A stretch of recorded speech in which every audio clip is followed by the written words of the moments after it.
¿Qué tal, hermanos? Me da gusto saludarles nuevamente por este medio. Después de haber estado meditando sobre la vocación y la misión del apóstol San Pablo, ahora quiero que tengamos en cuenta a otro personaje de la Biblia muy importante para todos nosotros, que es Moisés, el gran libertador para el pueblo de Israel. Quiero que a lo largo de otras pocas sesiones estemos pensando, estemos reflexionando y que nos ayude también a nosotros toda esta vida, toda esta misión que fue cumpliendo también Moisés. Voy a tomar ahora el texto de Éxodo 3, 4 al 12, que dice: Cuando el Señor vio que se acercaba para mirar, lo llamó desde la zarza: Moisés, Moisés. Él respondió: Aquí estoy. Dios le dijo: No te acerques, quítate las sandalias, porque el lugar que pisas es sagrado. Y añadió: Yo soy el Dios de tu padre, el Dios de Abraham, el Dios de Isaac y el Dios de Jacob. Moisés se cubrió el rostro porque temía mirar a Dios. El Señor siguió diciendo: He visto la opresión de mi pueblo en Egipto. He oído el clamor que le arrancan sus opresores y conozco sus angustias. Voy a bajar para librarlo del poder de los egipcios. Lo sacaré de este país y lo llevaré a una tierra nueva y espaciosa, a una tierra que emana leche y miel, a la tierra de los cananeos, hititas, amorreos, perezeos, jebeos y jebuseos. El clamor de los israelitas ha llegado hasta mí. He visto también cómo son oprimidos por los egipcios. Ve, pues, yo te envío al faraón para que saques de Egipto a mi pueblo, a los israelitas. Moisés preguntó al Señor: ¿Quién soy yo para ir al faraón y sacar de Egipto a los israelitas? Dios le respondió: Yo estaré contigo, y esta será la señal de que yo te he enviado. Cuando hayas sacado al pueblo de Egipto, me darán culto en esta montaña. Moisés insistió: Bien, yo me presentaré a los israelitas y les diré: El Dios de sus antepasados me envía a ustedes. Palabra de Dios. Bien, queridos hermanos, vamos a ver desde este texto cómo es Dios el que llama a Moisés. Siempre cuando hablamos de una vocación estamos hablando de un llamado concreto que hace el Señor y que lo hace a través de nuestro nombre o por medio de nuestro nombre. Dios llama a Moisés por su nombre: Moisés, Moisés. A nosotros también nos ha llamado, cada uno con nuestra propia experiencia de vida. A Moisés lo ha llamado desde la zarza, a nosotros por diferentes acontecimientos o quizá por personas que nos han invitado, que nos han llamado para que estemos aquí en la iglesia. El Señor nos llama a cada uno de nosotros. Viene entonces la respuesta de Moisés diciendo: Aquí estoy. Nosotros también ya lo hemos hecho al aceptar el ministerio que estamos realizando, y en ese momento, como Moisés, también hemos pisado un lugar sagrado.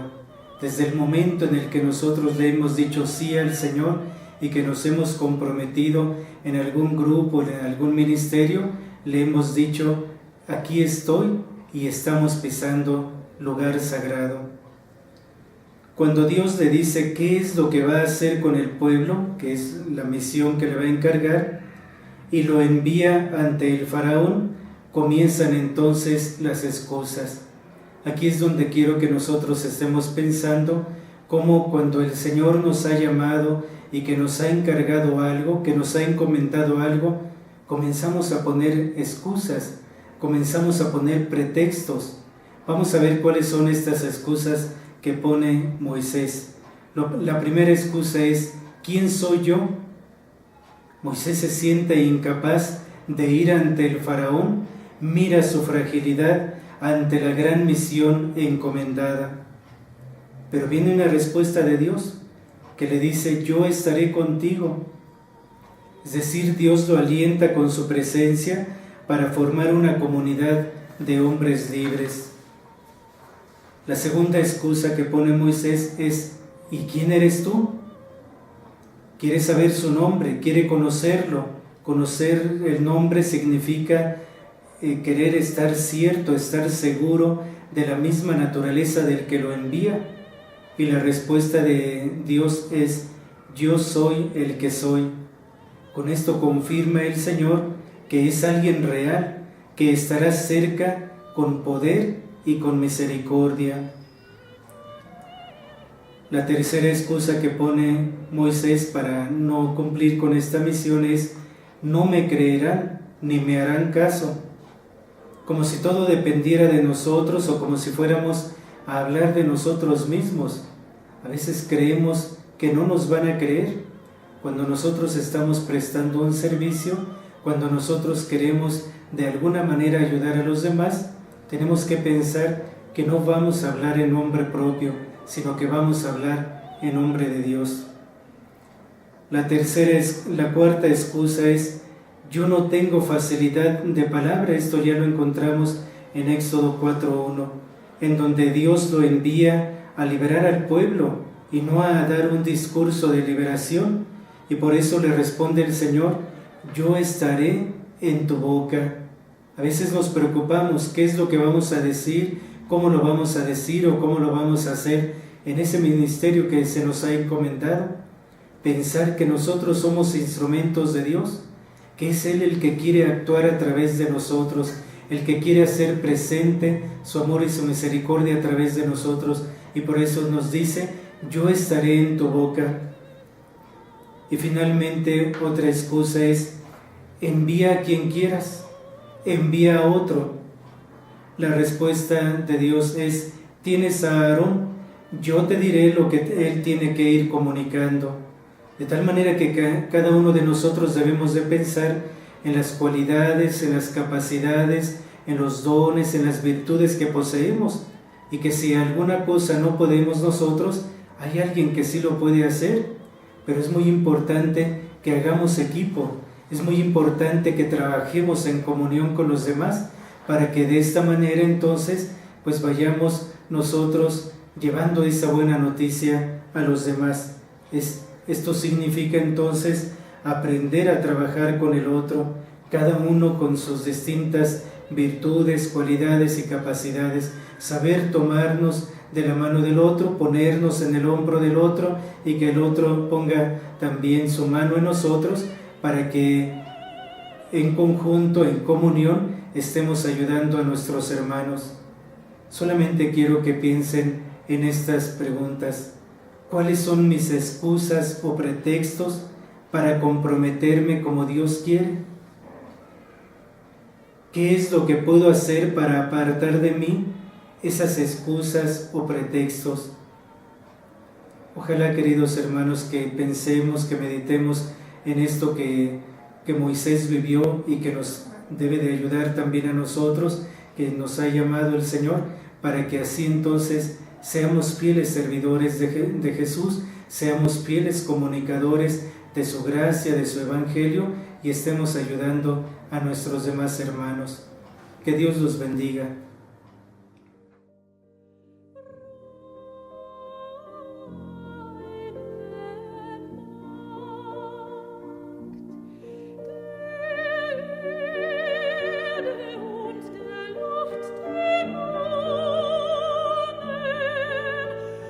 Mis mejores deseos para usted, y vamos a platicar hoy sobre una frase muy valiosa que se llama: conócete a ti mismo. El poeta romano Juvenal, que vivió probablemente entre los años 60 a 140 de nuestra era, declara que este precepto, conócete a ti mismo, desciende del cielo. Sócrates, el gran filósofo griego del siglo V a.C., tomó esta máxima del frontispicio del templo de Delfos, dedicado a Apolo, y la convirtió en una de las expresiones de la más alta sabiduría.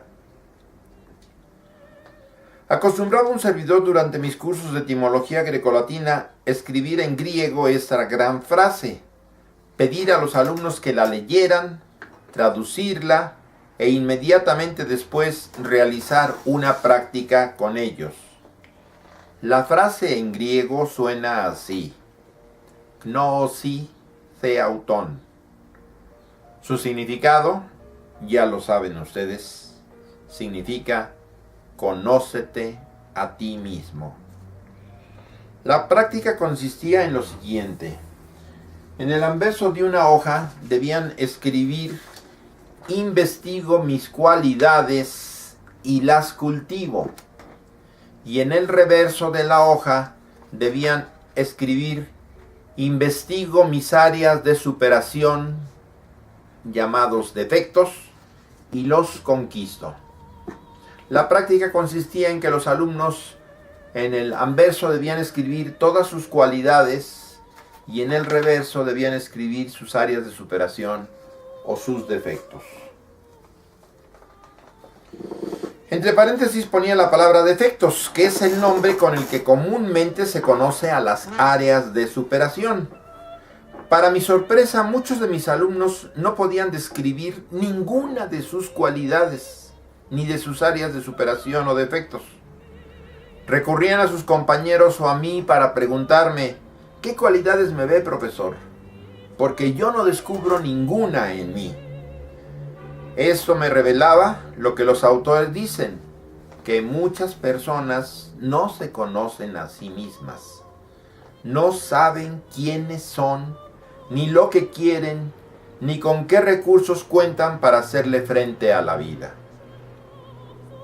Necesidad y ventajas de conocerme a mí mismo. Conocerse a sí mismo es absolutamente necesario. Es un proceso parecido al diagnóstico que hace un médico para descubrir la enfermedad de un paciente. Es un proceso parecido al que un empresario hace para iniciar un negocio. Es absolutamente necesario saber quiénes somos, con qué contamos, qué cualidades tenemos, las que nos permitirán triunfar en la vida, qué defectos tenemos, los que nos pueden hacer fracasar en la vida. Hoy día no se les llama defectos, sino áreas de superación, es decir, los campos o aspectos en donde debo trabajar para ser mejor. Un área de superación, por ejemplo, es mi pereza, que la debo convertir en diligencia o en gusto por hacer todo lo que debo hacer y todo lo que me ayuda a ser mejor. Conocerme a mí mismo es una especie de disparador que permitirá que todo mi ser funcione más y mejor. Inicia mi despertar, me conduce a una vida más consciente, me lleva a cultivar mis cualidades y a convertir mis defectos en virtudes. Cuando nos conocemos profundamente, nos hacemos mejores seres humanos. Sabemos a ciencia cierta nuestros alcances y limitaciones. Trabajamos y reforzamos lo que necesitamos para avanzar, crecer, evolucionar. Además, nos permite hasta transformar nuestro entorno desde la propia evolución y el crecimiento personal. El conocimiento propio es punto clave para la formación y educación del carácter y de los sentimientos de cualquier persona y contribuye a hacernos capaces de comprender bien o mejor a los demás. Cuán lamentable es vivir con un desconocido y que ese desconocido sea precisamente yo mismo, porque no me conozco lo suficiente. ¿cómo le hago para conocerme mejor a mí mismo? Habría que preguntarse, ¿cómo le hago para conocer bien a otra persona? Y nos podemos contestar, tratándola, dialogando con ella, observando cuáles son sus gustos en la mesa, en el vestir, qué le desagrada, qué espectáculos prefiere, cuáles son sus simpatías personales, etc. De la misma manera, me conoceré mejor a mí mismo si me trato. Dedico un tiempo del día a estar conmigo mismo. Media hora recomiendan los autores. Me iré conociendo mejor si dialogo conmigo mismo, si me hago preguntas y me formulo las correspondientes respuestas, si pienso, si medito. Observarme a mí mismo es otro camino para conocerme bien. ¿Qué me gusta? ¿Para qué soy más hábil o capaz? ¿En qué cosas he tenido éxito? ¿En qué materias saco o sacaba mejores calificaciones? ¿Qué cosas me son más difíciles o más desagradables? ¿Qué ideales tengo en la vida? ¿Qué metas a corto, a mediano y a largo plazo me propongo obtener? ¿Qué música prefiero? ¿Qué clase de compañeros o compañeras elijo como amigos? ¿Qué es lo que más me agrada y qué es lo que más me desagrada de mí?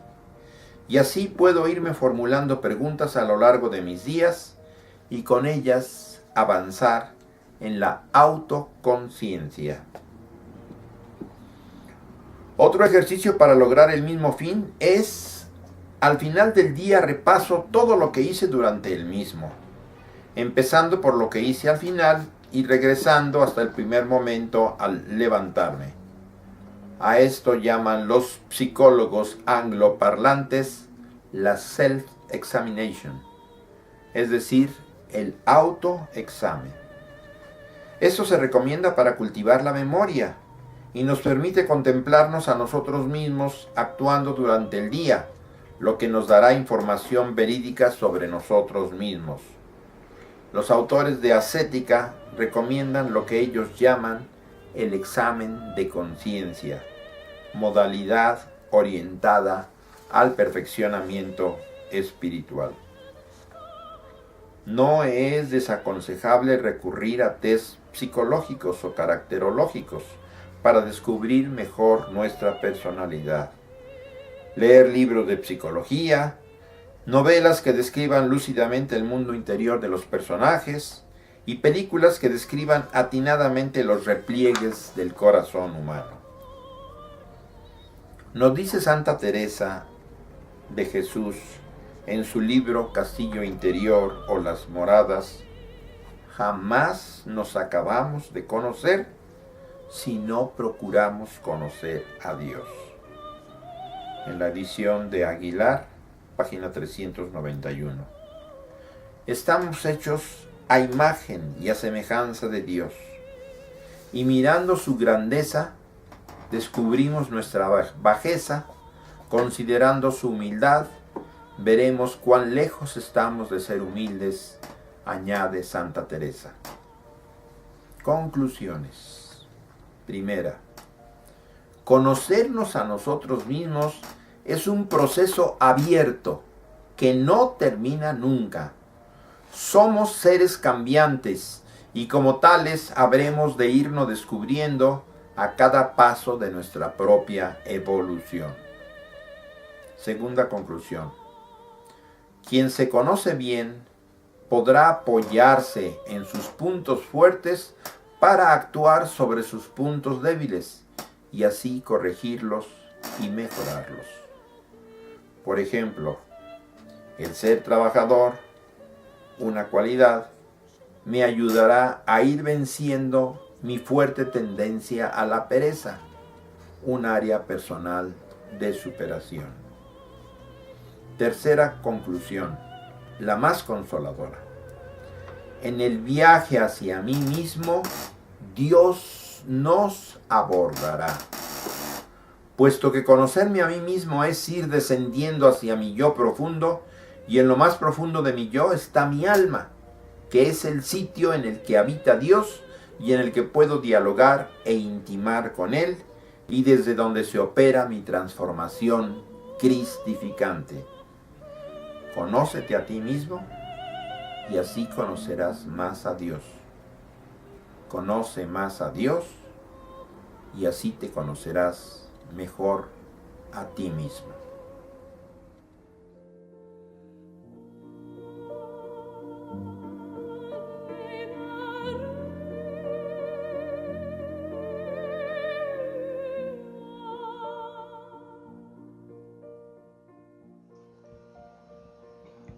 Cordial saludo a todas y todos. Mi nombre es Rosa María Celi Apolo. El tema que vamos a tratar es pedagogía y educación. Dentro de este tema, el concepto de pedagogía, clases de pedagogía, relación de la pedagogía con otras ciencias, concepto de educación, relación entre pedagogía y educación. ¿Sabe usted de qué se ocupa la pedagogía y a quiénes llamamos pedagogos? Iniciemos el estudio despejando estas incógnitas.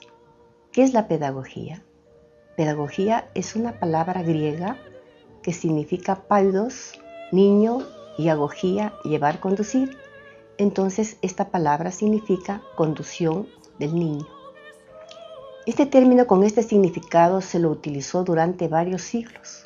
En los siglos XVII y XVIII aún se lo empleaba para los preceptores de las familias pudientes.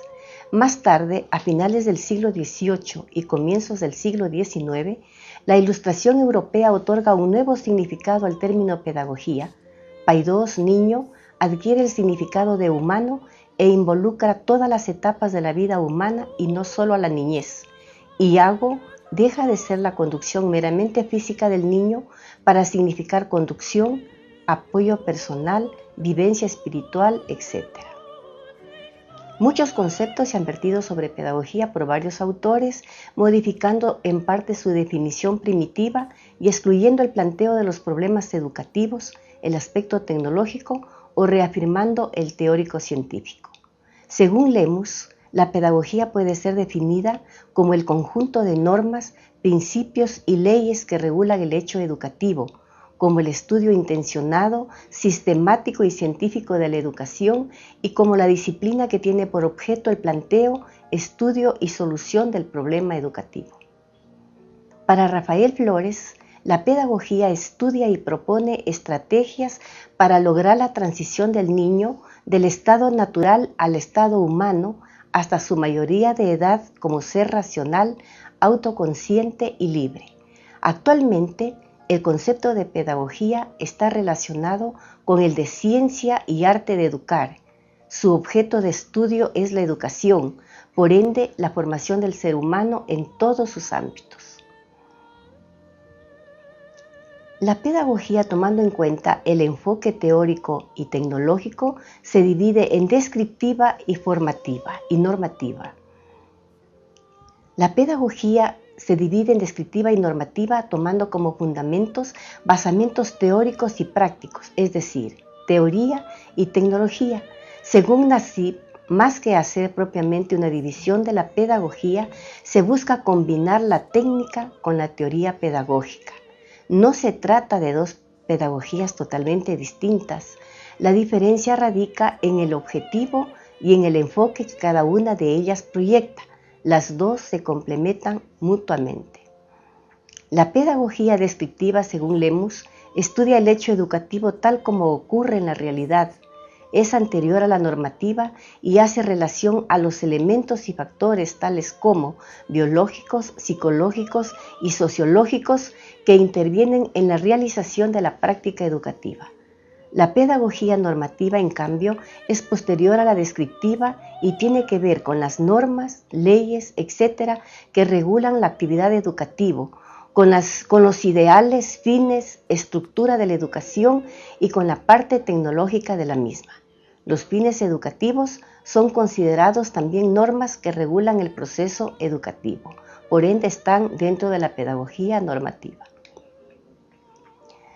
Relación de la pedagogía con otras ciencias. Al ser la pedagogía una disciplina cuyo objeto de estudio es la educación del hombre, la enseñanza y el aprendizaje humanos guarda estrecha relación con otras ciencias que también se ocupan de alguna forma de la educación. La conexión con las ciencias auxiliares es para aprovechar el material que éstas le ofrecen para una mejor comprensión y conducción del proceso educativo. Sobre las ciencias conectadas con la pedagogía, algunos pedagogos las han clasificado en básicas, especiales y auxiliares, pero como disciplina autónoma solo se debe hablar de ciencias auxiliares de la pedagogía, a decir de Nassib, y según el tipo de relación con las ciencias que la auxilian, puede hablarse de dos tipos: ciencias auxiliares fundamentales y ciencias auxiliares secundarias. Las ciencias auxiliares fundamentales de la pedagogía son la biología, la psicología, la sociología, la filosofía. Y las ciencias auxiliares secundarias son todas las ciencias que pueden colaborar en la interpretación y conducción del objeto pedagógico y de la actividad educativa. La biología proporciona a la pedagogía conocimientos sobre la organización biológica del sujeto de la educación, el conocimiento de las leyes generales de la vida, biología general, de las leyes particulares de la morfología, la anatomía y la fisiología humanas, biología humana, etc. El conocimiento de las condiciones específicas del desarrollo humano. La psicología proporciona a la pedagogía conocimientos de psicología general, psicología evolutiva, psicología diferencial, psicología del aprendizaje, interpsicología y psicología social. Para Nassib, la pedagogía guarda estrecha relación con la psicología porque no se puede educar sin el conocimiento de la parte psíquica de la estructura anímica y espiritual del educando. La sociología proporciona a la pedagogía fundamentos teóricos y prácticos sobre el papel socializador de la educación, sobre los valores sociales tales como cohesión social, conciencia social, interacción para lograr una convivencia pacífica y armoniosa entre los seres humanos y solucionar de la mejor manera los problemas sociales. A decir de Nassib, si consideramos que el hombre es un ser por naturaleza social, que pertenece a una familia y a una comunidad amplia que es la sociedad, la pedagogía no puede prescindir de la sociología, se interrelaciona estrechamente con ella para poder educarlo. La filosofía proporciona a la pedagogía, según Nassib, una concepción del mundo y de la vida que repercute sobre la conducta. Si la educación pretende formar integralmente al hombre, no lo puede hacer sin el aporte de la filosofía, pues ésta le proporciona una idea de esta integridad. La filosofía intenta explicar unitariamente la realidad, tanto natural como humana. Ahora vamos a ver lo que es la educación. Decíamos que la educación es el objeto de la pedagogía. La educación procede del latín educare y exducere. Educare, que significa criar, nutrir, alimentar, acrecentamiento. Y exducere, que significa sacar, llevar o conducir desde dentro hacia afuera, crecimiento. Según Nassib, esta doble etimología ha dado origen a dos acepciones a primera vista opuestas, pero en la realidad más bien se complementan, porque la educación es un proceso tanto interno como externo, es decir, el sujeto se educa mediante influencia externa, proceso de alimentación o de acrecentamiento, y actividad interna del propio educando, conducción, encauzamiento de potencialidades, disposiciones existentes en el sujeto que se educa. Estas dos concepciones procedentes de las raíces etimológicas de educación, educare, acrecentamiento, y exducere, crecimiento, han luchado por imponerse a través del tiempo. Esta oposición ha servido de base a los pedagogos para diferenciar la educación tradicional, caracterizada por el dominio de la influencia externa con supremacía del educador sobre el educando, de corte intelectualista, pasiva, memorista, etc., y la educación nueva o progresista, concentrada o centrada en el educando e identificada por la disposición interior, la participación activa del sujeto que se educa en el desarrollo interno de sus potencialidades. ¿Qué relación hay entre pedagogía y educación? La pedagogía trabaja siempre con la educación. Ese es su objeto de estudio, pero cada una cumple una actividad diferente. No es lo mismo pedagogía que educación. La pedagogía es un conjunto de saberes, una ciencia aplicada de carácter psicosocial, constituye la parte teórica y la educación constituye la parte práctica. La pedagogía ha sido conceptualizada como la ciencia de la educación, como la disciplina, el estudio o el conjunto de normas que se refieren a un hecho o a un proceso o actividad concreta, que es la educación. Por eso, para poder comprender su estructura, es necesario analizar lo que es la educación. La pedagogía hace referencia al estudio del hecho educativo y la educación a la acción de educar.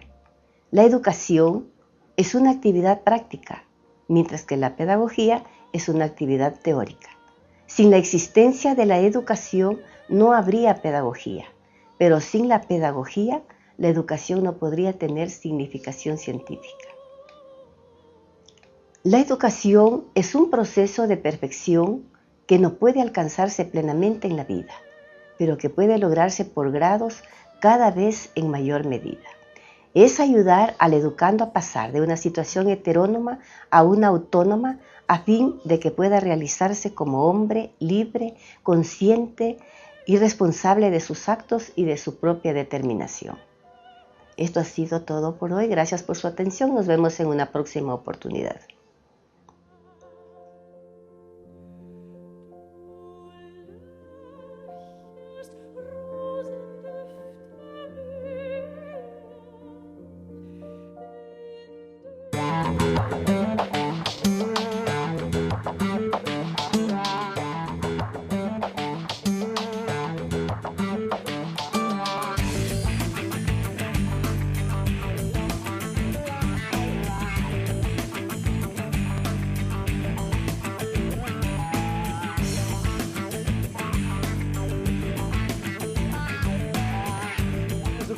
Rey de Reyes, Señor de Señores, qué gusto, hermanos, qué alegría, qué júbilo, qué gozo poder estar con ustedes una vez más a través de estas ondas televisivas en este programa Conozca Primero su Fe Católica. Doy gracias a Dios desde lo profundo de mi corazón por cada uno de ustedes. Doy gracias a Dios por la sintonía con que nos honra. Doy gracias a Dios por este momento en que yo sé que el Señor va a hacer cosas maravillosas a través de este programa. Yo sé que hay una palabra de bendición para ti. Yo sé que el Señor tiene una palabra para ti en el día de hoy que va a tocar tu corazón y te va a ayudar a acercarte más a Cristo Jesús nuestro Señor. Pero antes de hacer absolutamente nada más, hermano que me escuchas, hermana que me escuchas, hacemos un alto en nuestro acelerado caminar diario, descansamos en los brazos de Cristo Jesús. Hermano, hermana, vamos a orar. Alabado seas mi Dios. Gracias, Padre Santo, gracias, Señor. Gracias, oh Dios, porque caminamos de la mano de Cristo Jesús, tu Hijo, nuestro Señor. Ese regalo grande, ese regalo portentoso, ese regalo maravilloso que tú nos has hecho, Padre Santo, en la persona de Jesús, tu Hijo, nuestro Salvador. Gracias, Padre Santo, porque en todo momento de nuestra vida Jesús camina con nosotros. Jesús nos dice, no temas, yo estoy contigo. Yo estoy contigo, te dice Jesús en el día de hoy. Y Jesús está contigo, hermano. ¿Sabes por qué? Porque Dios te ama.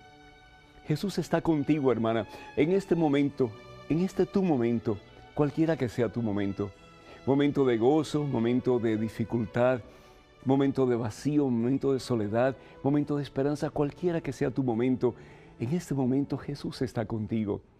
Y Jesús está diciendo, no temas, yo estoy contigo. Yo te amo con amor eterno. Y dice la palabra de Dios, y a mí me fascinan estos pasajes, aunque una madre se olvide del hijo de sus entrañas, yo nunca me voy a olvidar de ti. Yo te tengo grabado en la palma de mi mano. Imagínate, Dios te tiene grabado en la palma de su mano y te dice, tú a mí me perteneces. Gracias, oh Dios. Gracias, Señor, porque no somos un número más. Gracias, Señor, porque para muchas personas podemos ser insignificantes y se dan cuenta que existimos, Señor, pero para ti somos importantes. Valemos tu sangre, Cristo Jesús. La diste toda hasta la última gota en una cruz en el Calvario por amor, Señor. Enséñanos, oh Dios, en este programa el camino del amor que al fin y al cabo eres tú. Y que amando más y más, Señor, con la misma intensidad, con el mismo poder con que tú nos amas a cada uno de nosotros, que nosotros no solamente podamos caminar cada día más cerca de ti, Señor, pero ayudar a muchos a hacer lo mismo también. Entonces, oh Dios, amándonos los unos a los otros como tú nos amas, como tú nos sanas, como tú nos liberas, como tú nos reconcilias y como tú nos salvas, Señor, que nosotros podamos llevar a muchas personas, Señor Jesús, a tus pies, para que ellos también experimenten sanación, para que experimenten liberación, para que experimenten transformación y salvación, Señor, en ti, Cristo Jesús. Enséñanos, oh Dios, el camino de la vida, el camino de la victoria, que es el camino del amor. Ya entonces dejarán de existir las divisiones entre nosotros, oh Dios. Dejarán de existir las contiendas y los pleitos, Señor, y las violencias y los crímenes. Y habrá paz entre todos tus hijos, porque viviremos de verdad el más importante y excelso de los mandamientos, que es el amor. A ti, Padre Santo, por darnos el regalo más maravilloso que fluye de tu divino amor, que es Jesucristo.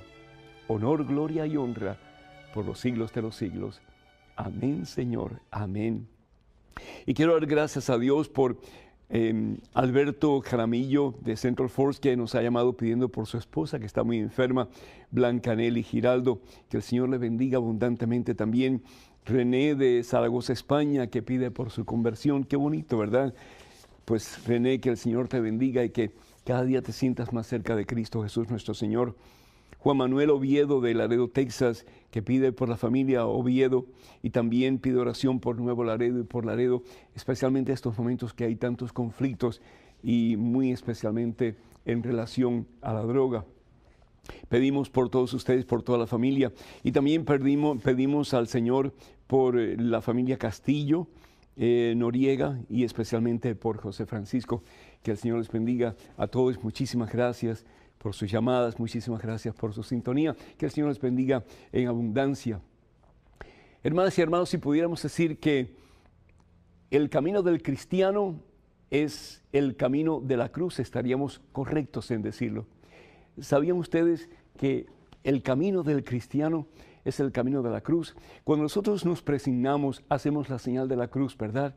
Y la hacemos de dos formas diferentes. Una, pues en el nombre del Padre, del Hijo y del Espíritu Santo, o hacemos la otra que es un poquito más complicada y es por la señal de la Santa Cruz.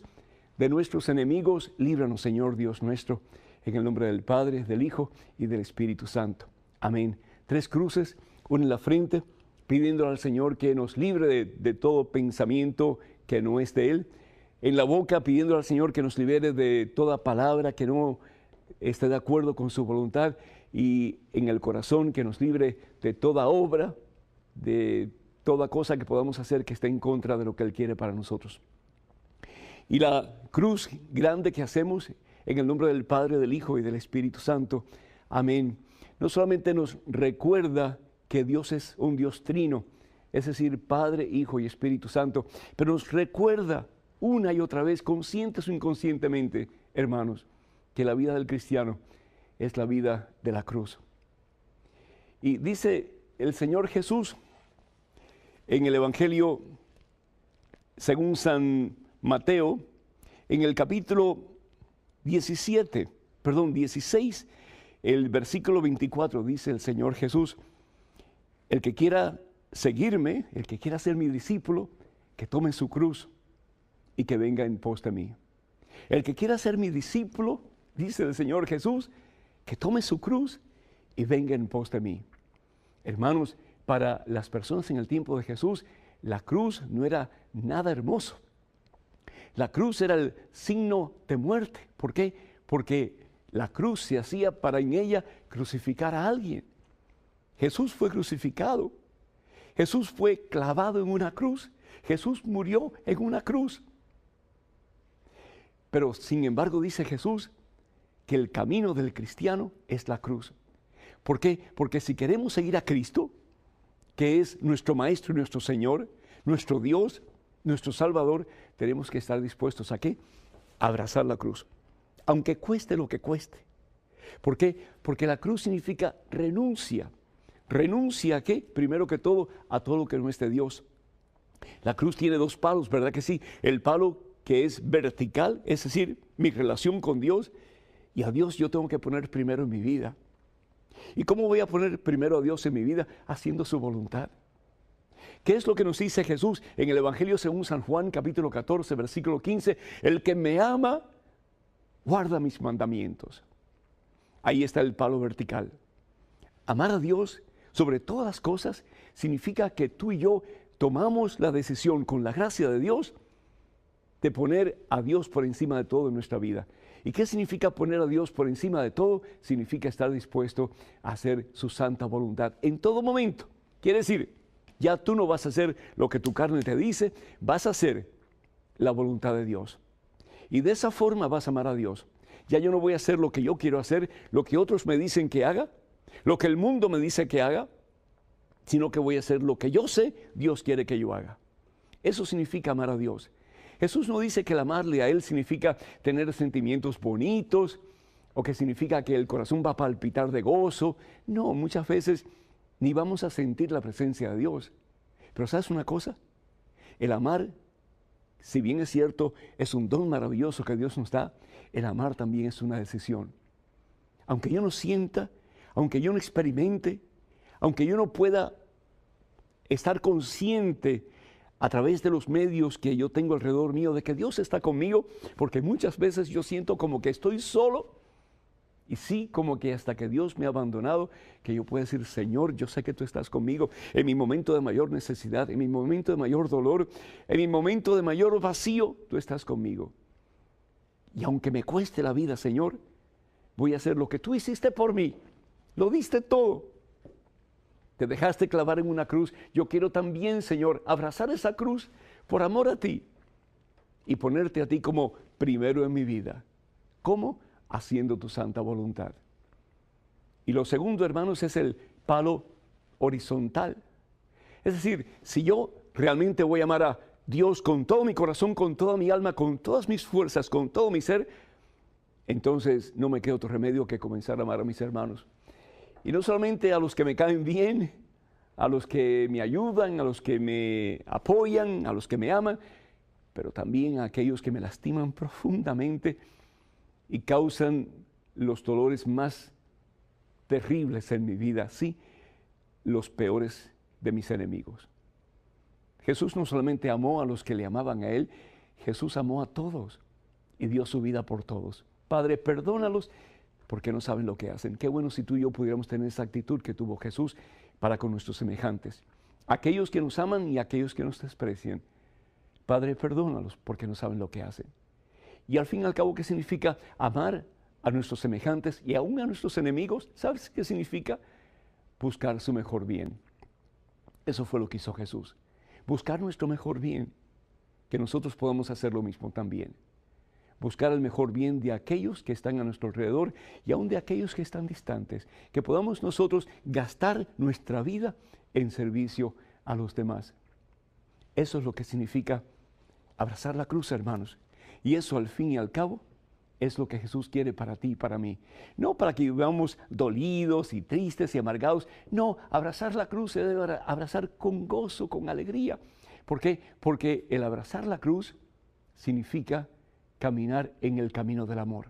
Tomar la decisión más importante, vivir el amor en su plenitud como Jesús nos ha enseñado. ¿Y cómo Jesús nos ha enseñado a vivir el amor? Así, dándonos completamente en servicio a los demás, primero a Dios y después a nuestros hermanos.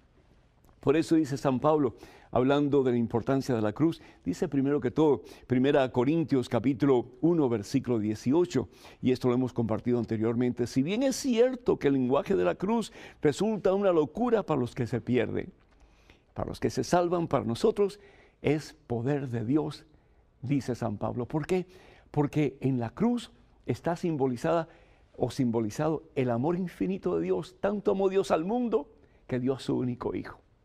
Y no solamente nos dio a su Hijo para que sea uno como nosotros, pero nos dio a su Hijo para que lo diera todo por amor a ti, por amor a mí, para que nosotros un día tengamos la corona de la victoria, que es el cielo.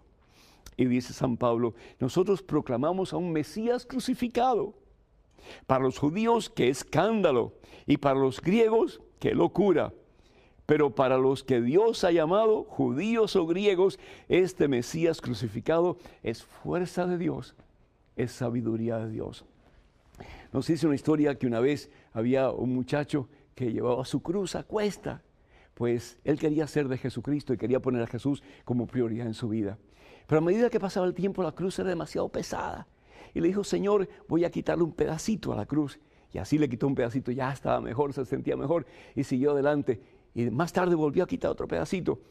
Pero después llegó a un lugar donde había un enorme abismo. Y el Señor le dijo, pon tu cruz de este lado donde estás, al otro lado, que es el cielo. Y cuando fue a poner su cruz, estaba tan corta que no podía alcanzar la cruz de un lugar donde él estaba hasta el lugar donde él quería llegar, que era el cielo. Y por lo tanto, porque había cortado tanto su cruz, nunca pudo llegar. Cortar la cruz significa hacer lo que nosotros queremos, aunque sea de vez en cuando. Y el Señor nos dice, no, o todo o nada. Que en el día de hoy tú y yo estemos dispuestos a abrazar nuestras cruces, amar a Dios por encima de todo y amar a nuestro prójimo, como el Señor Jesús les ama a ellos. Entonces no solamente caminaremos de la mano de Cristo Jesús que nos enseña el camino, pero un día recibiremos de sus manos la corona de la victoria, la corona de la vida eterna, que es el cielo. Para que nos llamen en Estados Unidos, el teléfono es el 1-800-221-9460. Repito, 1-800-221-9460. No dejen de llamarnos. Llamadas internacionales, por favor, marquen el número 205-271-2980. 205-271-2980. Vamos a una pausa, pero hermanas y hermanos, no se vayan porque regresamos en breves momentos.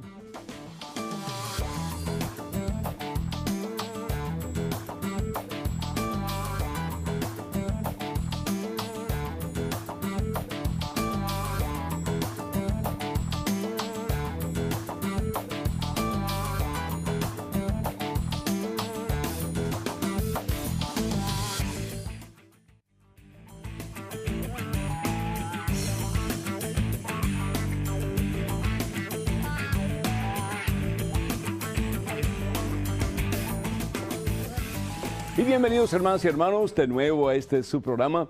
Conozca primero su fe católica. Soy el Padre Pedro Núñez y es un gozo de veras de todo corazón poder estar con ustedes a través de estas ondas televisivas. Quiero dar gracias al Señor por María Tapia de California, que acaba de llamar. Está muy triste.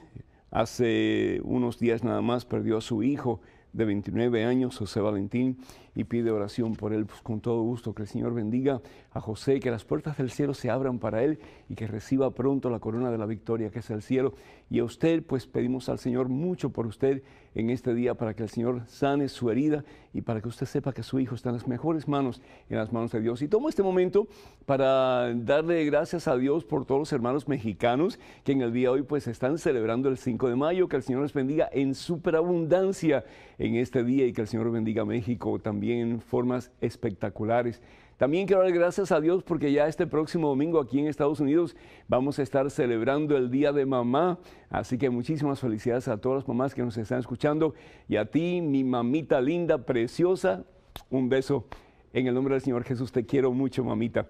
En este momento tenemos una interesante pregunta, estoy seguro, en un correo electrónico. Adelante, por favor. Hola, Padre Pedro. Soy Juan Pablo. Mi papá es evangélico y mi mamá es católica. Mi hermano mayor es seminarista y está en teología. Tengo 2 hermanos más. Mi papá dice que la verdadera iglesia es donde él se reúne y no nos deja ir a la iglesia católica. Deme su consejo, por favor. Gracias, Juan Pablo.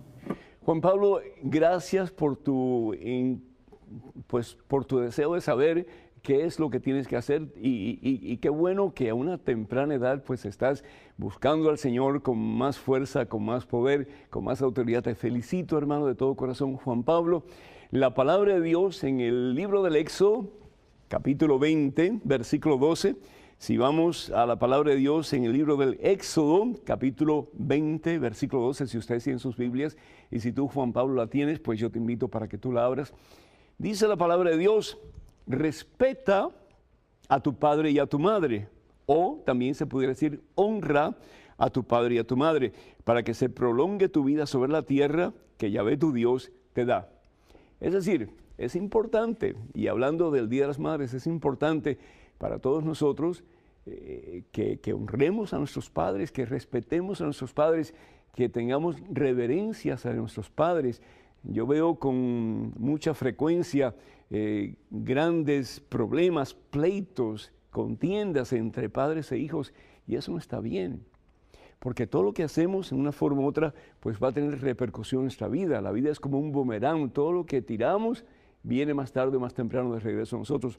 Así que, Juan Pablo, tienes que honrar a tu padre, tienes que tener reverencia hacia lo que tu padre te dice, pero, aquí viene el pero, si lo que te dice tu papá está en contra de lo que tú sientes en conciencia que Dios quiere para ti, ¿escuchaste bien, Juan Pablo? Si lo que te dice tu papá está en contra de lo que tú sientes en tu conciencia que Dios quiere para ti, entonces tú tienes que hacerle caso a Dios y no hacerle caso a tu papá. Eso suena terrible, pero así es. Dios tiene que ocupar el primer lugar en nuestra vida. Y por muy importante que papá y mamá sean para nosotros, por mucho que tengamos que respetarlo porque merecen el respeto nuestro, son nuestros padres y ellos son nuestros guías y nuestros pastores, pero si se confunden al darnos una guía o unas pautas a seguir y nosotros sentimos en conciencia que lo que Dios quiere para nosotros es diferente, nosotros tenemos que en conciencia hacer la voluntad de Dios. Tenemos que amar a Dios por encima de todo. El papá, la mamá no puede estar por encima de Dios. Dios tiene que estar por encima de todo. Y al fin y al cabo tenemos que hacer lo que en conciencia sentimos que Dios lo que quiere para nosotros lo tenemos que hacer. Yo lo que te aconsejaría a ti, Juan Pablo, es que le pidas mucho al Señor, que te dé sabiduría, que te dé mucho amor para con tu papá, que te sientes a hablar con él, le digas: mire papá, yo te respeto, yo respeto tu creencia, yo te respeto tu punto de vista, pero yo soy católico y yo quiero asistir a la iglesia. Y si tu papá te dice: no, no puede ser, pues le dices: mira papá, con todo respeto, pero Dios es primero. Y yo voy a hacer lo que en conciencia yo creo que Dios quiere que yo haga. Y eso es todo. Y si tu papá te dice o te critica o lo que sea, dice la palabra de Dios, fíjate, y esto es para todos nosotros. Evangelio según San Mateo, capítulo 5, versículo 11 y 12. Felices ustedes cuando por causa mía los insultan, los persiguen y levantan toda clase de calumnias. Alégrense y muéstrense contentos, porque de ustedes es el reino de los cielos. Cuenta con nuestras oraciones. En estos momentos un correo electrónico con otra pregunta. Adelante, por favor. Reverendo Padre Pedro, deme su bendición. ¿Cómo explicar a una hermana que dice: si Cristo ya murió por mí y por todos y hemos sido redimidos por su sangre, entonces ¿por qué debemos preocuparnos del pecado? Gracias, Padre Pedro. María Augusta. María Augusta, primero que todo, pues gracias por tu pregunta. ¿Y qué decirle a tu amiga? Bueno, pues fíjate que el Señor Jesús nos dice que nosotros tenemos que procurar caminar cerca de Él. Es decir, nosotros tenemos que procurar vivir bajo su santa voluntad. El Señor Jesús dice: ven a mí, pero ven a mí, ¿para qué? Para hacer mi voluntad. Evangelio según San Mateo capítulo 11, versículos 28 y 29. Sí, y cuando venimos al Señor Jesús, experimentamos sosiego, experimentamos descanso, pero haciendo ¿qué cosa? La voluntad de Jesús. Por eso Jesús dice: ven a mí. ¿Por qué? Porque Él es el único camino al Padre. ¿Jesús murió por nosotros? Sí. ¿Jesús dio su vida por nosotros? Sí. Pero al fin y al cabo, ¿qué es el pecado? El pecado es el rechazo a Dios. Es decirle a Dios, yo no quiero nada que ver contigo. Y no solamente decirle a Dios, yo no quiero nada que ver contigo, pero es decirle a Dios, no me interesa la salvación. ¿Por qué? Porque prefiero el pecado a estar contigo. Prefiero el infierno al cielo. Eso es lo que estamos haciendo, consciente o inconscientemente, hermanos. Cuando yo me dejo llevar por la tentación y caigo en las garras de Satanás, ¿qué es lo que le estoy diciendo a Dios? No quiero nada contigo. Prefiero lo que me ofrece Satanás, porque al fin y al cabo es lo que me da placer instantáneo, aunque después me pudre en el infierno, pero prefiero hacerlo antes que estar contigo. ¿Y sabes una cosa? La gracia es un don maravilloso, es un don gratuito. Es decir, la gracia es lo que a mí me salva. La gracia es el poder de Dios en mí. ¿Para qué? Para yo actuar según la voluntad de Dios. Pero si yo opto por rechazar la gracia, entonces Dios me puede salvar. Jesús murió en una cruz por mí, pero el Dios que me creó sin mi consentimiento no me puede salvar sin mi consentimiento. La salvación es un don gratuito de Dios, pero yo tengo que abrir la mano, es decir, más aún tengo que abrir el corazón para aceptarlo y hacerlo mío. Si no, Dios no me lo puede dar. Así que dile a tu amiga que sí, muy importante, que todo es gracia. Nosotros no podemos hacer absolutamente nada para merecer la salvación, pero sí tenemos que colaborar con el Señor Jesucristo para que esa salvación un día, en su totalidad, sea tuya y sea mía. En estos momentos tenemos a Norma de Bogotá vía telefónica. Norma, ¿me escucha? Sí, le escucho, padre. ¿Cómo está? Bendiciones. Bienvenida y el Señor te bendiga en abundancia. Adelante, por favor. Amén. Mira, padre, quería hacerle una pregunta. ¿Cómo hacer una buena confesión? Porque yo reviso los 10 mandamientos y siento como que si no fuera, o sea, no encuentro nada así como para ir a confesarme. Entonces me siento mal porque soy humana y siempre uno tiene defectos, ¿no? Excelente, excelente, te felicito. Caramba, estamos hablando en estos programas con personas que realmente están buscando no solamente la salvación, pero la transformación. Y qué bueno, Norma, qué bueno. ¿Qué hacer? ¿Qué hacer para hacer una buena confesión? Pues San Ignacio Loyola hablaba de la importancia del examen de conciencia. ¿Y cómo yo puedo hacer un buen examen de conciencia? No solamente yendo a los 10 mandamientos que se encuentran en el libro del Éxodo capítulo 20, pero también lo que Jesús me dice acerca del amor. Y eso es precisamente lo que hemos estado hablando hoy, de que el camino de la cruz no es otra cosa sino que el camino del amor. Y Jesús me dice a mí que yo tengo que amarlo a Él por encima de todas las cosas. ¿Estoy amando yo a Jesús por encima de todas las cosas? Es decir, ¿yo hago en todo momento la voluntad de Jesús o a veces no la hago? Por ejemplo, a veces pues hablo mal de alguien, a veces le grito a alguien, a veces doy mal testimonio delante de una persona con mis palabras y con mis acciones, con mis actitudes, con mi forma de ser. Y la otra cosa, realmente estoy gastándome en servicio por mis hermanos. Estoy realmente amando a mis hermanos más y más al punto como Jesús nos ha amado a cada uno de nosotros. Yo creo que ahí tenemos que ver bien porque muchas veces ahí fallamos un poco. Y la otra cosa que tenemos que preguntarnos es acerca de el pecado de omisión, Norma. Y el pecado de omisión es, ¿qué pude haber hecho yo que no hice? ¿O qué puedo estar haciendo yo que no estoy haciendo? Si cada uno de nosotros, católicos cristianos, nos tiramos a la tarea de evangelizar al mundo, este mundo sería cristiano para gloria a Dios. Pero ¿qué es lo que pasa? La actitud muchas veces tuya y mía, y lo digo con todo respeto, es cruzarnos los brazos y que lo haga otro. ¿Y qué es lo que nos dice la palabra de Dios? Entre muchísimos pasajes, estoy pensando en uno que es la segunda carta de San Pablo a Timoteo, capítulo 4, versículo 1 en adelante. Predica la palabra de Dios, predica. Tal vez con el que trabajas, predícale la palabra. Tal vez con el que vas de compra, predica la palabra. Tal vez con el que juegas algún deporte, predica la palabra. Y no solamente con palabras, porque a veces como que nos cansa la persona que constantemente nos está hablando de Dios, nos cansa sobre todo si no estamos bien metidos en los caminos de Dios, pero con tu testimonio, con tu forma de vivir la vida, con tu forma de relacionarte con el Señor y con otras personas. Hay tantas formas. Y muchas veces, desafortunadamente, ese es uno de los grandes pecados que tenemos y no estamos conscientes de eso, el pecado de omisión. Lo que podemos hacer y no hacemos porque preferimos la comodidad a hacer la voluntad de Dios.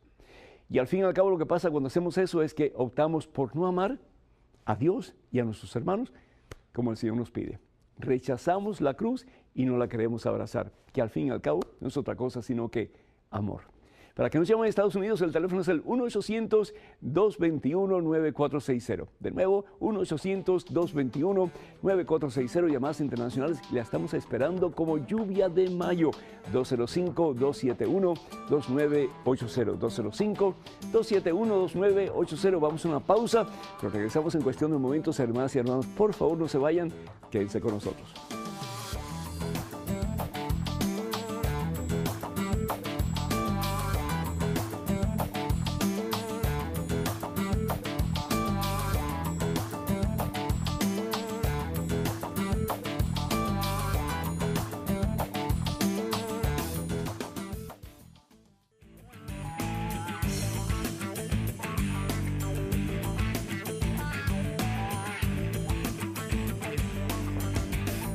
Alabado sea el Señor Jesús, Rey de Reyes, el que nos enseña el camino de la victoria, el camino de nuestra salvación, que al fin y al cabo es el camino de la cruz, el camino del amor.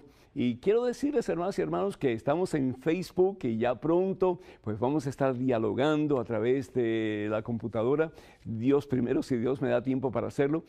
Todo lo que tiene que hacer para ser amigos de este servidor, el Padre Pedro Núñez, es ir a Padre Pedro Núñez y ahí pues van a encontrar lo que ustedes necesitan para hacer la conexión y para ser amigos de este pues siervo de Dios. Y me gustaría mucho que lo pudieran hacer, así que espero pues que pronto podamos establecer una relación más íntima. También quiero en estos momentos pues darle gracias a Dios por María Domínguez, que nos acaba de llamar hace un ratito de Las Vegas, Nevada, y pido oración por su hija, Denise García, de 16 años, que desapareció de su hogar por la noche y no la encuentran. Y también pues pido oración por su mamá. Con todo gusto, que el Señor les bendiga en abundancia, que pronto Denise se pueda reunir con ustedes en el hogar y cuenten con nuestras oraciones. Y si algo sucede, pues déjenos saber. Queremos estar seguros de que pues no solamente estamos con ustedes en estos momentos, pero también vamos a poder celebrar cuando sea el momento de que Denise regrese a casa.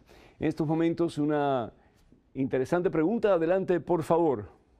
Padre Pedro, tuve un novio con el que duré 10 años, con quien decidimos casarnos debido a que salí embarazada.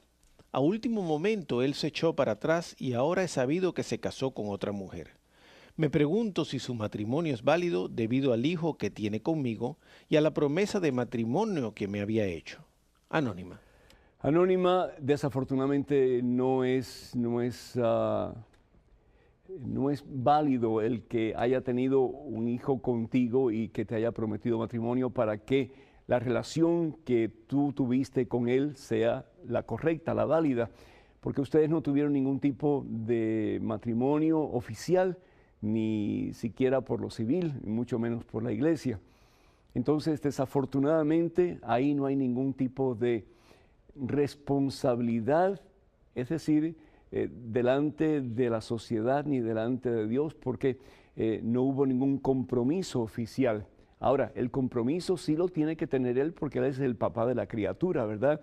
Y esperamos de que él asuma su responsabilidad como tal. Pero por otra parte, si él se fue con otra persona, ¿para qué sigues martirizándote, mi hija? ¿Para qué sigues pensando que él va a regresar y que al fin y al cabo la relación que ustedes tenían era la relación verdadera? Mira, pasa la página de esa experiencia que tú has tenido. La experiencia fue negativa desde el principio. Cometiste un error grave al tener relaciones con él y no tener, primero que todo, el matrimonio como Dios manda por la iglesia. Y así desafortunadamente está pasando mucho hoy día, que muchos hombres tienen relaciones con las mujeres y después las dejan y estas pobres mujeres tienen que cargar con sus hijos y ojalá que en este caso pues él se haga en alguna forma responsable de su criatura. Yo lo que sí te aconsejo es una cosa y es que tú te preocupes de recoger los pedazos de tu vida está rota en estos momentos, yo me imagino que debes estar bien sentida, bien adolorida por lo que ha ocurrido, pero recurre al Señor, busca a Cristo Jesús.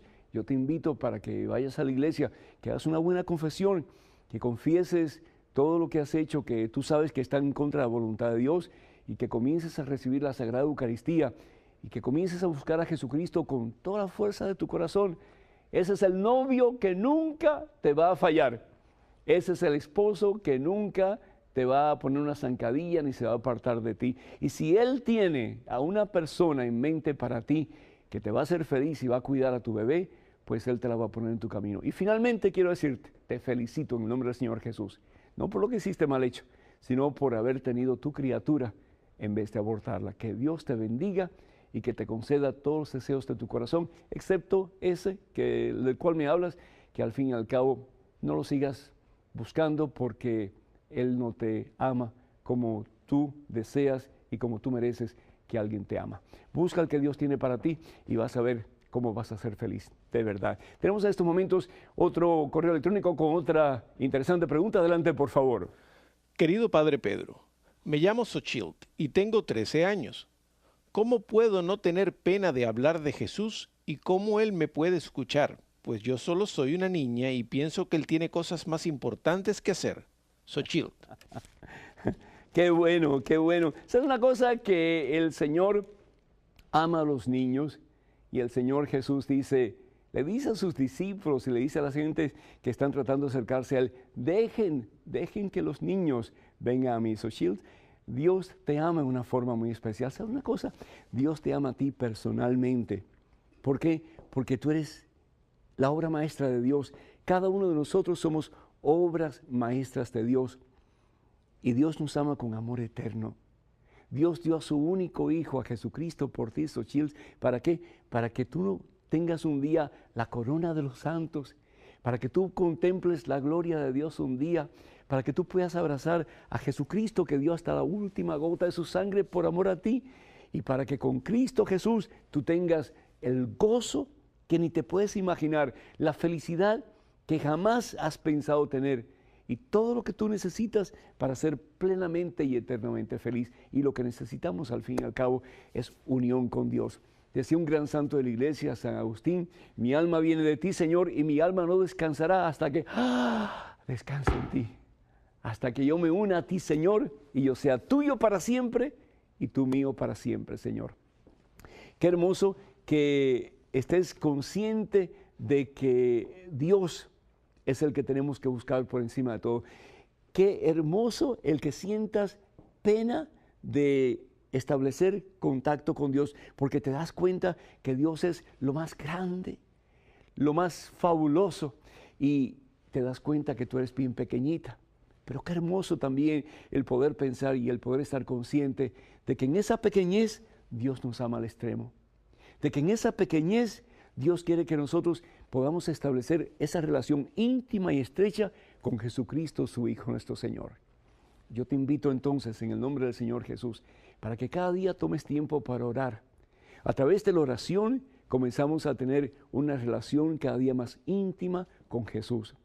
Al principio tal vez puede ser que te inquietes y que sientas que ya quieres hacer otra cosa, pero decide todos los días tomar un tiempo para estar con Jesús, aunque sea unos 4 o 5 minutos para comenzar, y que en ese tiempo tú le cuentes a Él pues tus necesidades, tus sueños, tus deseos, tus aspiraciones, y que le pidas al Señor también pues por todas tus necesidades, y no solamente las tuyas, pero de tu familia también, de tus amiguitos y de otras personas también, ¿verdad?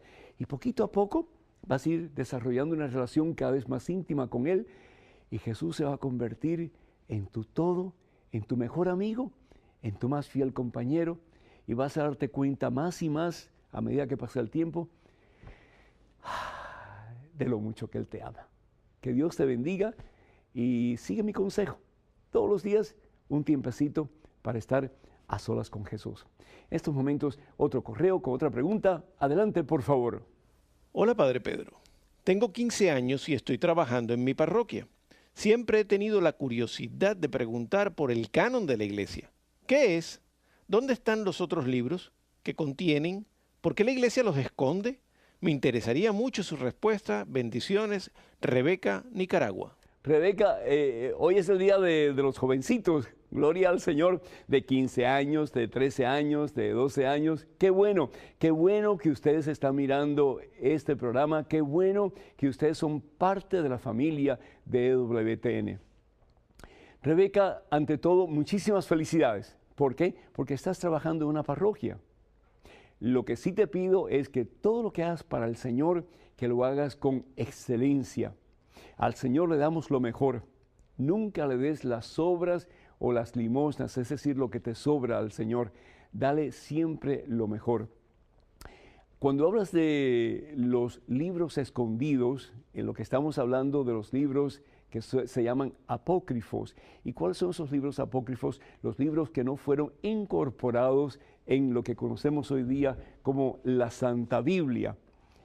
Hay muchos libros que se pudieron haber incorporado en la Biblia, pero los obispos de la Iglesia Católica, entre los años 375 y 395 de nuestra era, optaron bajo la inspiración del Espíritu Santo que solamente estos libros que están aquí son los libros que realmente están inspirados por Dios y por lo tanto son palabra de Dios. ¿Por qué sabemos nosotros que la Biblia es palabra de Dios? Porque lo ha enseñado la Iglesia Católica desde el principio. Los otros libros, por muy buenos que sean, y hay libros que pues tienen cosas muy buenas, pero no fueron incorporados en lo que conocemos hoy día como la Biblia, y por lo tanto son los libros escondidos o los libros ocultos, o se llaman los libros apócrifos. ¿Por qué? Porque no se reconocieron como palabra de Dios o como libros inspirados por Dios. Los libros que pertenecen a la Santa Biblia se le llama el canon de la Biblia. La palabra canon significa norma. Y los libros, de nuevo, que son la norma de los libros inspirados por Dios o la palabra de Dios, son los libros que se encuentran aquí en la Santa Biblia.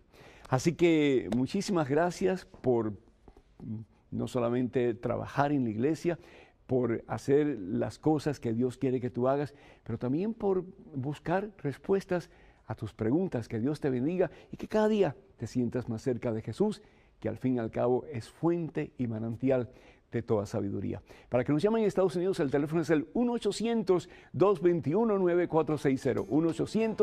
1-800-221-9460. Y llamadas internacionales, por favor, marquen el número 205-271-2980. 205-271-2980. Damos una pausa, regresamos en cuestión de momentos. Hermanas y hermanos, no se vayan, por favor, quédense con nosotros.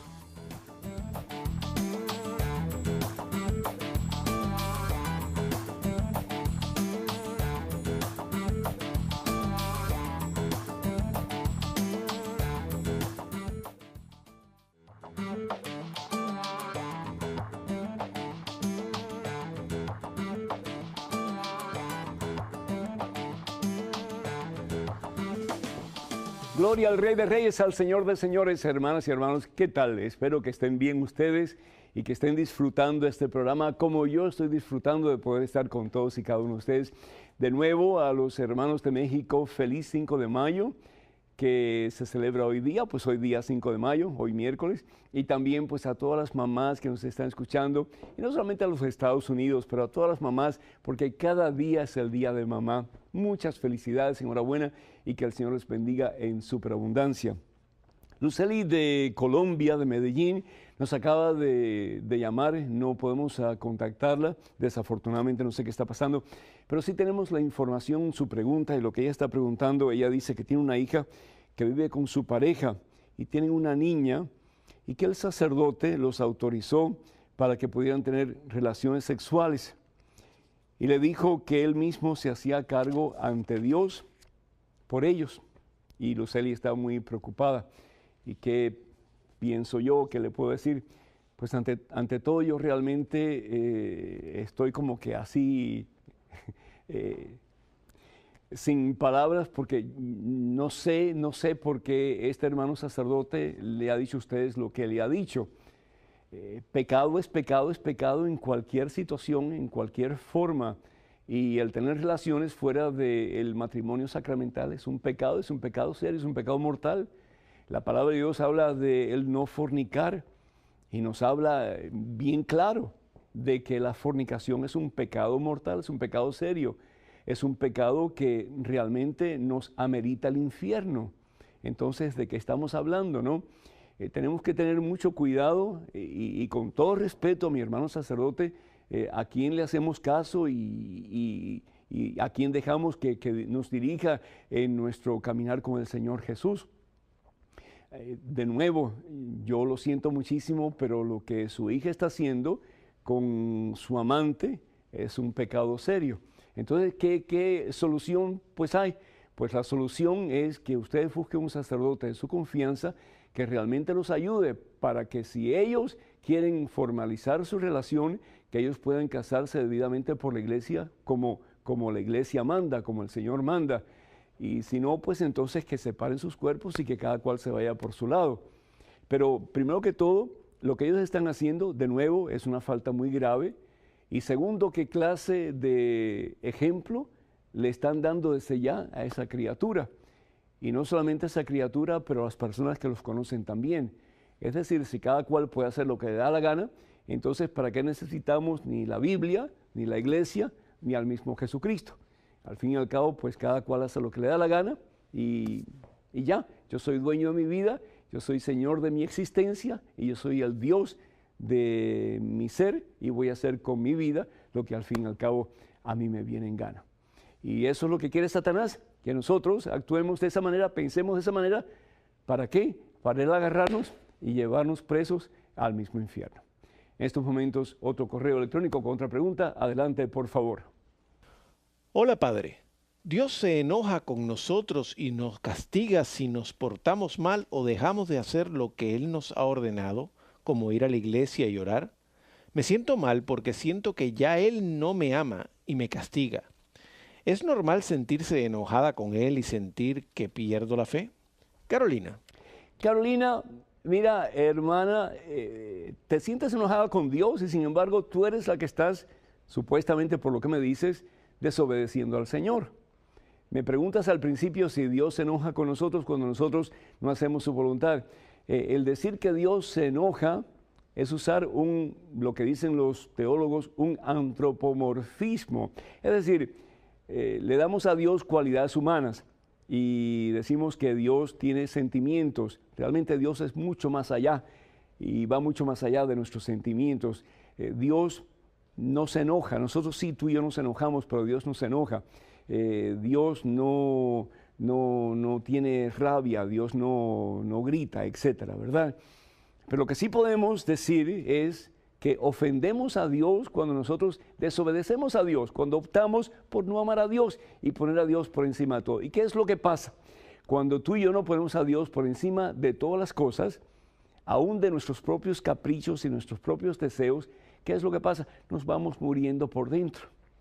Espiritualmente nos vamos muriendo por dentro. Y una de las cosas, si nosotros vamos a misa regularmente, mínimo todos los domingos, deberíamos de ir mucho más que todos los domingos, no solamente para escuchar la palabra, pero para recibir la palabra hecha carne, que es Jesucristo, que se nos da por amor en cada Santa Eucaristía, si estuviéramos conscientes de esa realidad. Pero ¿qué es lo que hacemos? Preferimos la comodidad.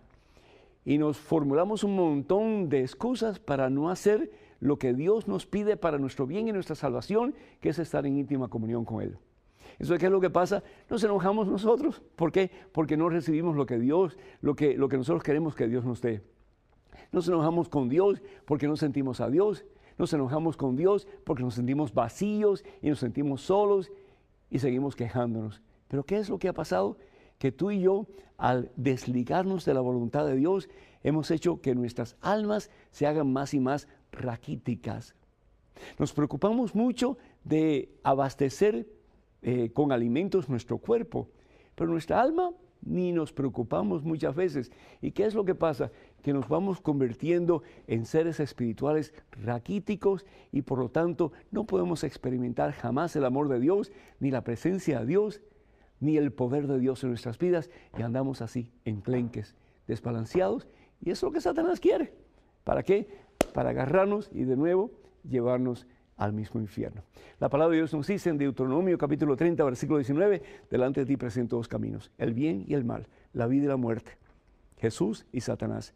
Y nos dice la palabra de Dios, escoge el bien, escoge la vida, escoge a Jesucristo y vivirás tú y toda tu familia. Y esto es promesa del Señor.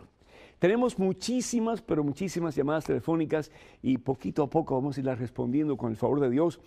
Eddie Francisco Rodríguez de Nueva York pregunta por qué los papas que hemos tenido últimamente no han logrado sanar enfermos como lo hacía Pedro. ¿Y cómo sabes tú, Eddie, que los papas no sanan, no son instrumentos de sanación en el nombre del Señor?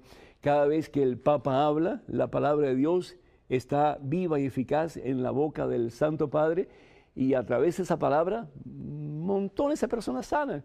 Yo cuando predico, tengo la oportunidad de predicar, yo sé que el Señor sana a través de esas prédicas. Yo sé que el Señor levanta, libera, restaura, el Señor salva a través de esas prédicas. Solo Dios sabe.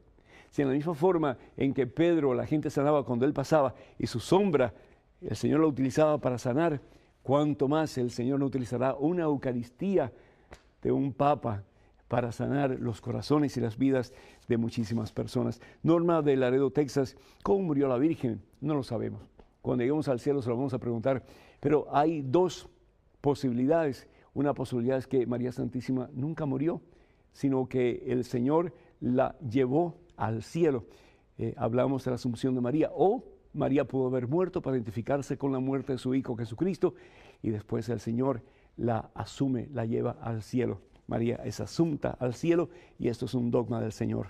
Margarita de Tucson, Arizona, dice: mi hijo vivió una vida desordenada, pero gracias a Dios ya regresó a la iglesia, pero él siente que no está perdonado y que no está liberado. ¿Qué puede hacer?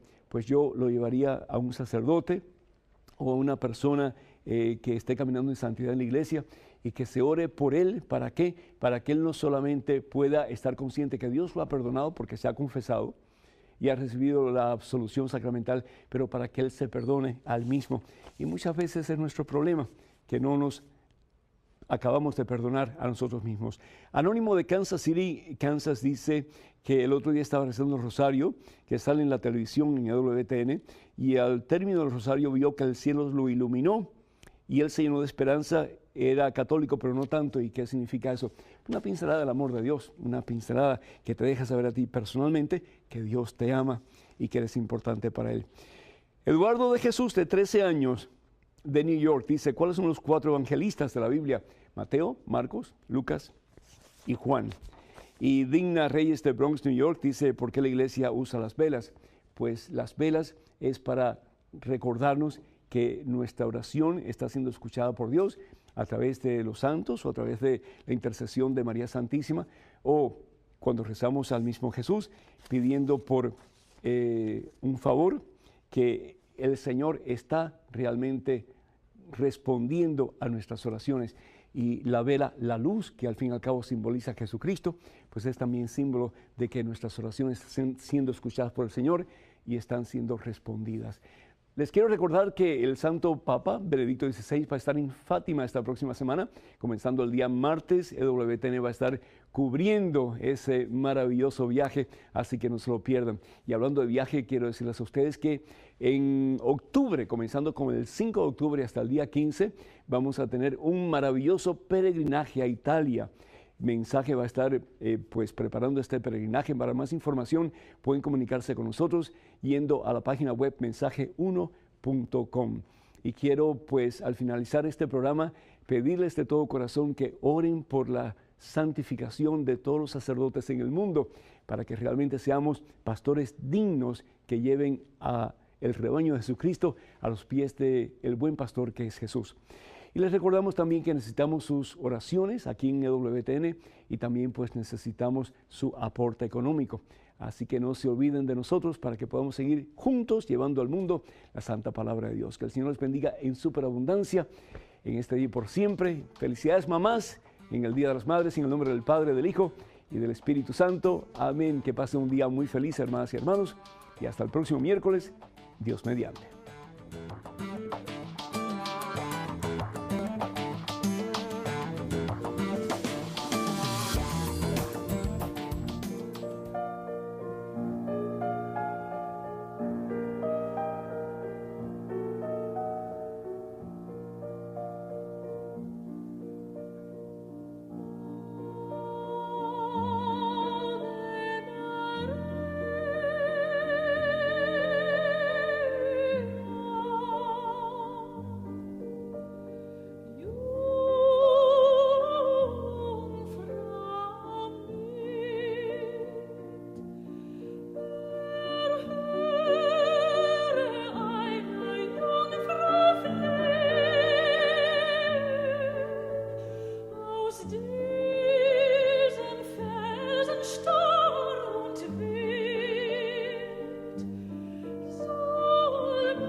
Shalom.